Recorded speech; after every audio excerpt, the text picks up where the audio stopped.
keadaan perpolitikan di Indonesia ini sedang mulai memanas. Sesungguhnya yang akan membuat presiden dan wakil presiden ini menang di tahun 2024 sebagai presiden dan wakil presiden Republik Indonesia adalah rakyat itu sendiri. Nah, seperti tadi dikatakan bahwa Pak Erick Thohir dan Pak Sandi Uno digadang-gadang untuk menjadi calon wakil presiden. Diinformasikan kepada masyarakat, berhati-hatilah memilih calon wakil presiden yang the best. Ya. Saat kita berperang, mencapai beradu di suatu pemilihan, kita menjadi lawan. Setelah kemenangan terjadi, kita bisa menjadi teman. Ya. Nah, siapa yang akan menjadi wakil presiden Pak Ganjar, siapa yang akan menjadi wakil presiden Pak Prabowo, dan kemungkinan juga siapa yang akan menjadi wakil presiden Pak Anies.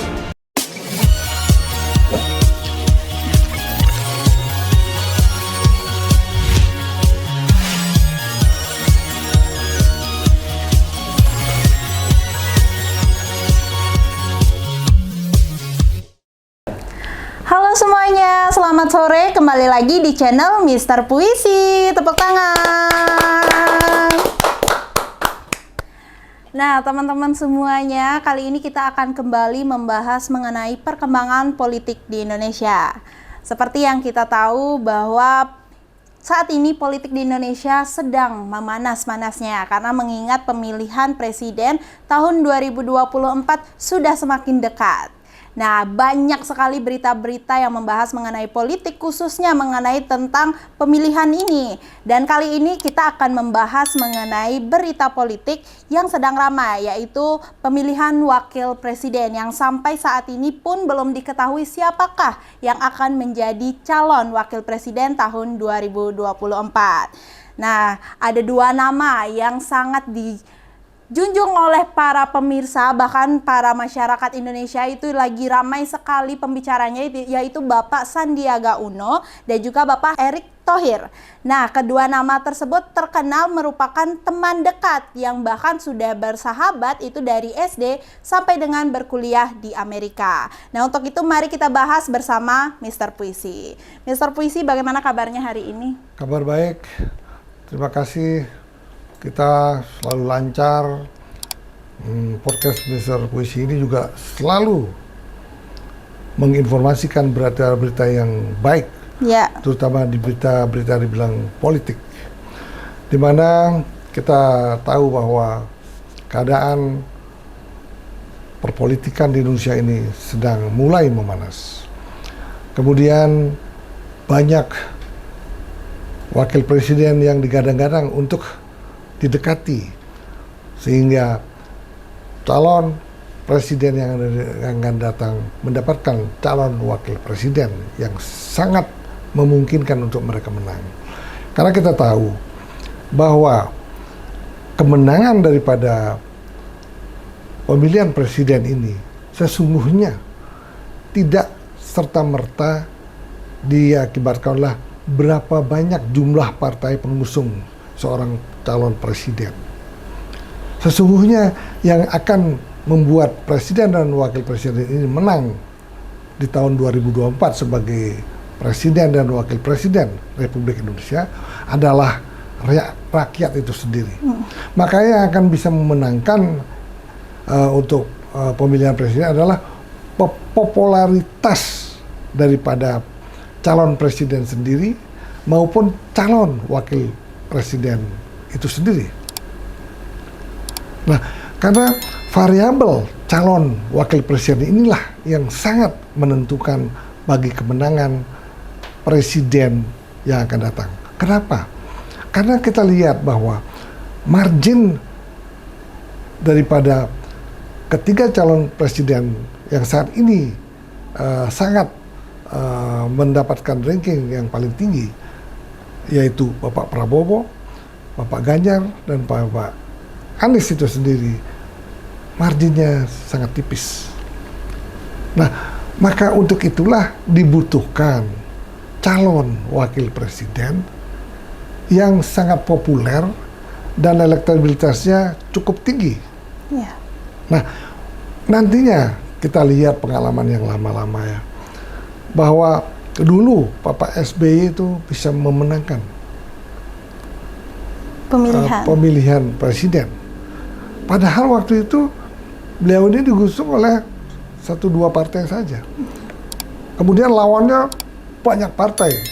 Tetapi kenapa dia menangkan? Karena waktu itu Bapak SBY itu sangat populer di kalangan masyarakat seluruh Indonesia.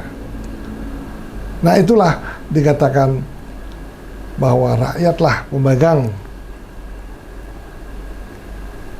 kekuasaan tertinggi, pemegang kedaulatan tertinggi untuk memilih presiden dan wakil presiden. Nah, seperti tadi dikatakan bahwa Pak Erick Thohir dan Pak Sandi Uno digadang-gadang untuk menjadi calon wakil presiden. Mereka ini tidak rebutan sesungguhnya. Kenapa mereka digadang-gadang? Karena mereka mempunyai elektabilitas yang cukup tinggi dan juga mempunyai popularitas yang cukup tinggi. Mereka nggak digadang-gadang. Karena apa? Kalau tidak salah dari indikator politik, dia mengadakan survei pada tanggal 11 April sampai tanggal 17 April. Dalam hal ini belum ada deklarasi untuk Pak Ganjar. Di situ jelas-jelas terlihat bahwa Ridwan Kamil lah mendapat ranking yang tertinggi, yaitu 17,3%, Bapak Sandi Uno 14,2%, Pak AHY 12,4%, Erick Thohir 12,6%, Khofifah 6%, dan Mahfud MD 4,3%.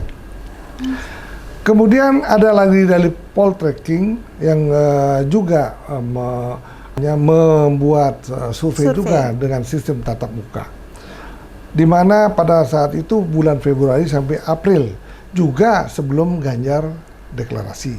Di situ udah jelas-jelas margin antara Pak Erick Thohir dengan Pak Sandi Uno ini sangat tipis, yaitu didapatkanlah hasil survei dari Poltreking waktu itu adalah 17,1%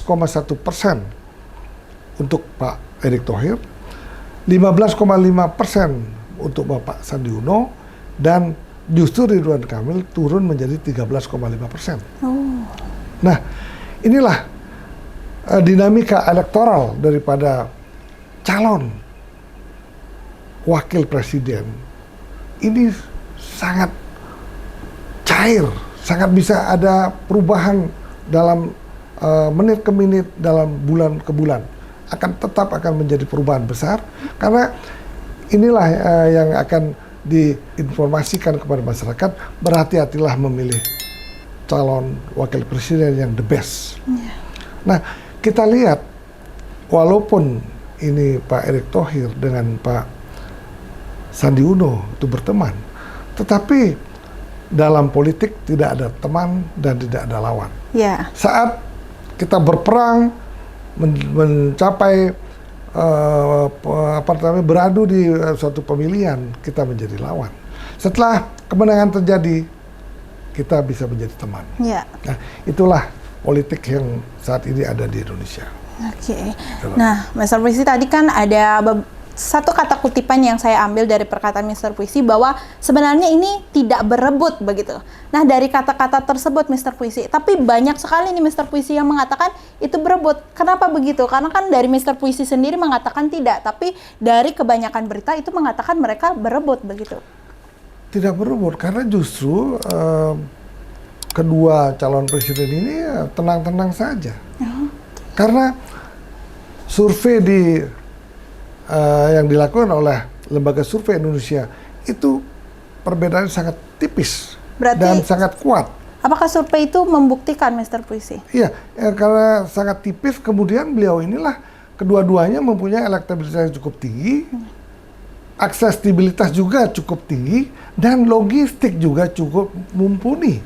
Nah, inilah digadang-gadang oleh partai politik untuk menjadi rebutan.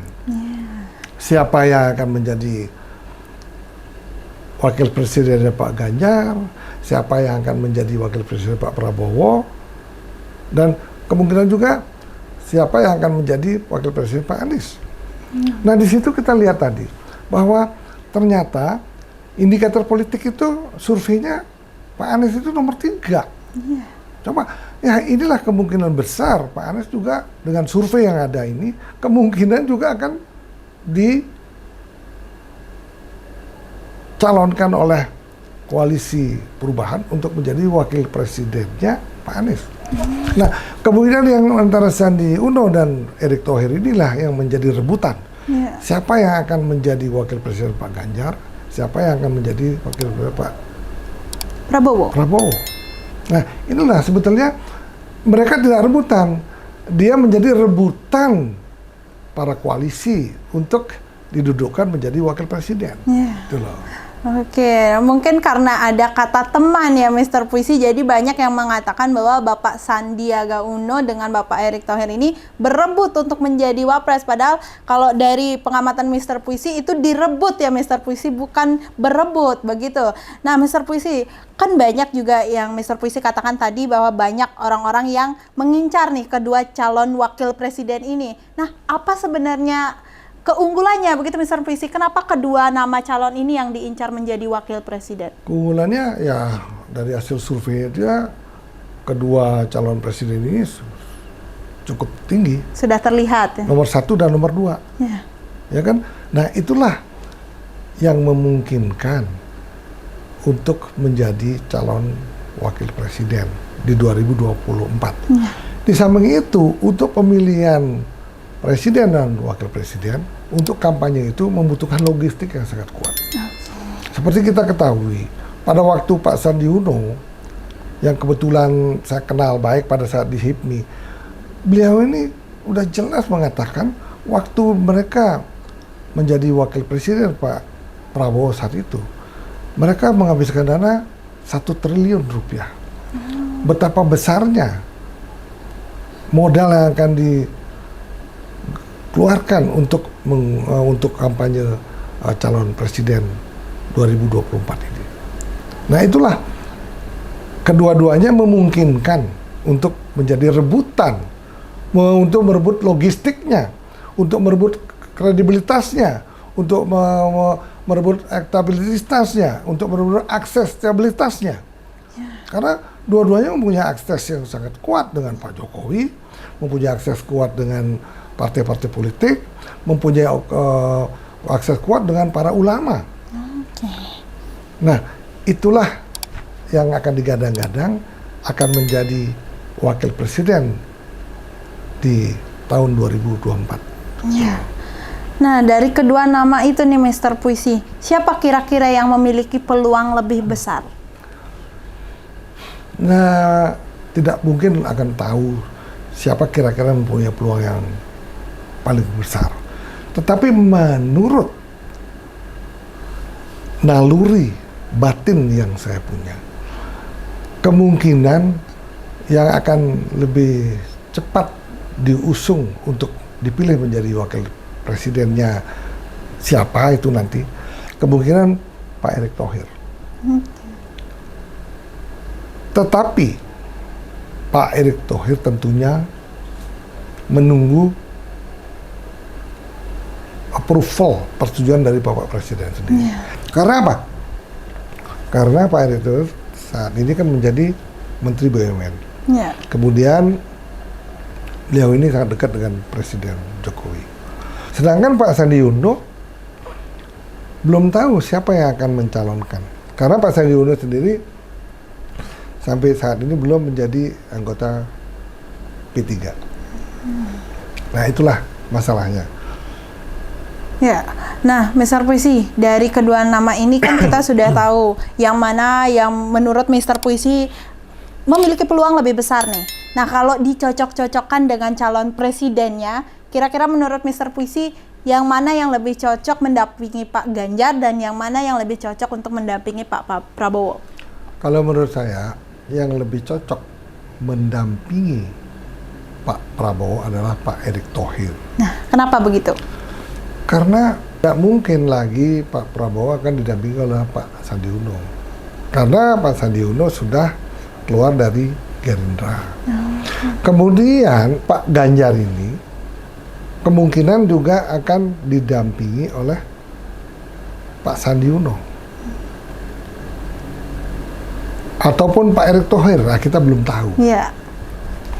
Nah kalau Pak Anies sudah jelas yang paling kuat sekarang ini adalah Pak AHY. Iya. Tetapi ini semua masih cair, masih belum kita bisa tebak siapa yang akan mendampingi Pak Anies, siapa yang akan mendampingi Pak Prabowo, siapa yang akan mendampingi Pak Ganjar. Nah kemudian kita akan melihat 1 sampai 3 bulan mendatang. Iya. Kalau akan ada calon presiden yang melewati ambang psikologis lebih tinggi dari 50%, maka disitulah akan terjadi dinamika politik yang akan sangat berbeda daripada dinamika politik yang ada saat ini. Nah, saat itulah maka indikasi siapa yang akan menjadi pemenang udah terlihat tampak jelas. Itu loh.